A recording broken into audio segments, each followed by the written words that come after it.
ప్రభు అయిన యేసు క్రీస్తు నామములో మీ అందరికీ నా వందనాలు, శుభములు తెలియచేస్తున్నాను. ఒక చిన్న ఆలోచన మీకు చెప్పాలని ఆశపడ్డాను. పిల్లరా, ఏంటంటే సమయము, దాన్నే కాలం అని అంటాం. చాలాసార్లు ఒక మాట మాట్లాడుతుంటాం, జనాల్లో మనం వింటుంటాం, ఏంటంటే టైం విల్ టెల్. అలాగే time will make him wiser. కాలము చెప్పుద్దురా, ఆగండి అంటాం. కాలము ఆ మనిషిని జ్ఞానవంతునిగా చేస్తుంది అంటాం. ఇలారా, మనం మాట్లాడే అతి ప్రమాదకరమైన మాట ఇది. Harmful mistake we make concerning the time. ఏంటంటే time has somehow a mysterious power to perfect human nature.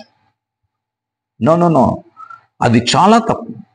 సమయానికి మనల్ని, మన స్వభావాన్ని మార్చే శక్తి లేదు అనే సత్యాన్ని మనం తెలుసుకోవాలి. ఎందుకంటే time has no more power to sanctify a man. ఒక మనుష్యుని శుద్ధీకరించేది కాలం కాదు. ఒక మనుష్యునిలో మార్పు తెచ్చేది కాలం కాదు. It is Christ who does the whole thing by means of the changes he works in the heart. ఎవరు మనలో మార్పు తీసుకొస్తారంటే క్రీస్తు.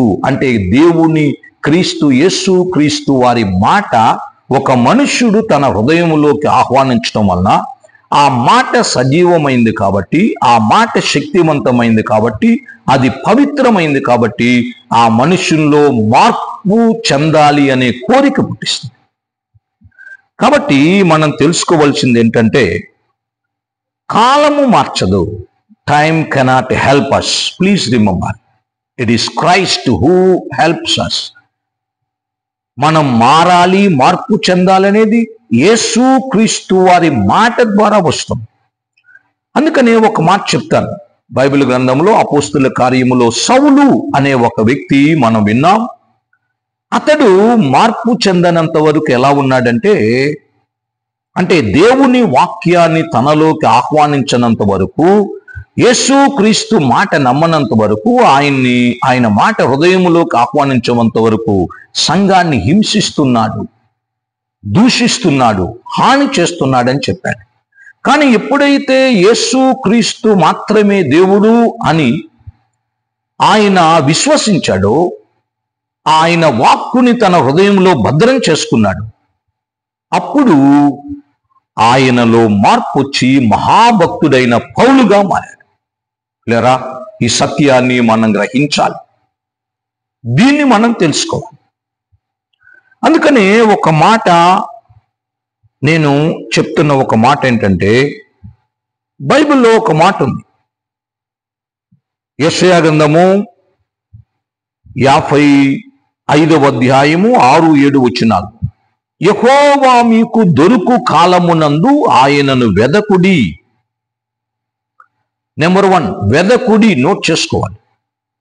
ఆయన సమీపములో ఉండగా ఆయనను వేడుకొనుడి. నెంబర్ 2, వేడుకొనుడి. భక్తిహీనులు తమ మార్గమును విడువవలెను.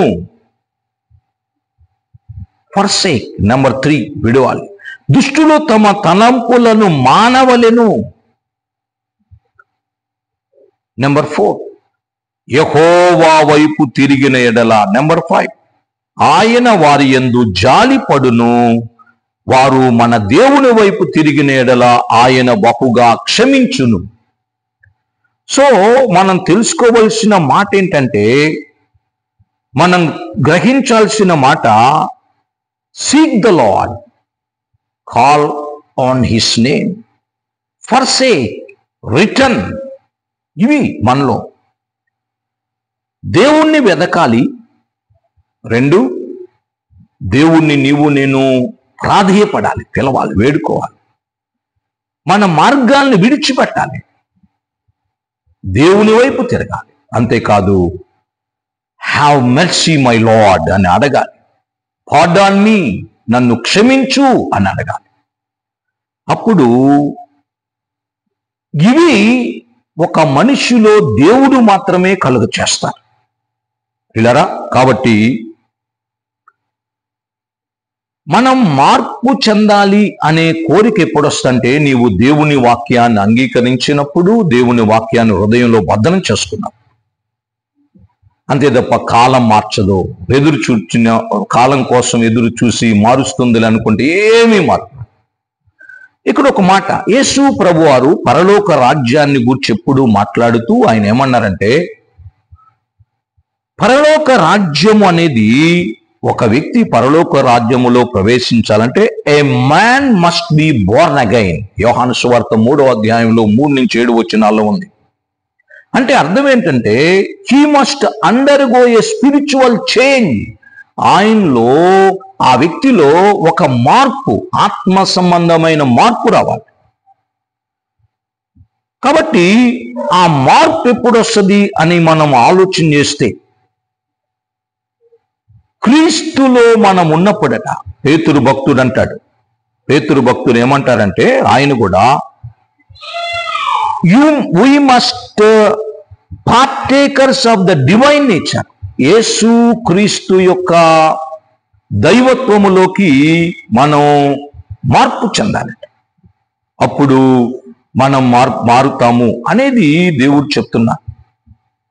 కాబట్టి ప్రియులరా, సమయము, the time cannot help us to change. It is change we need. Only God can change us from the worst to better.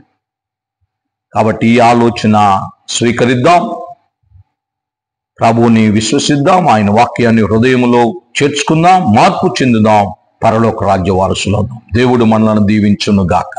Amen.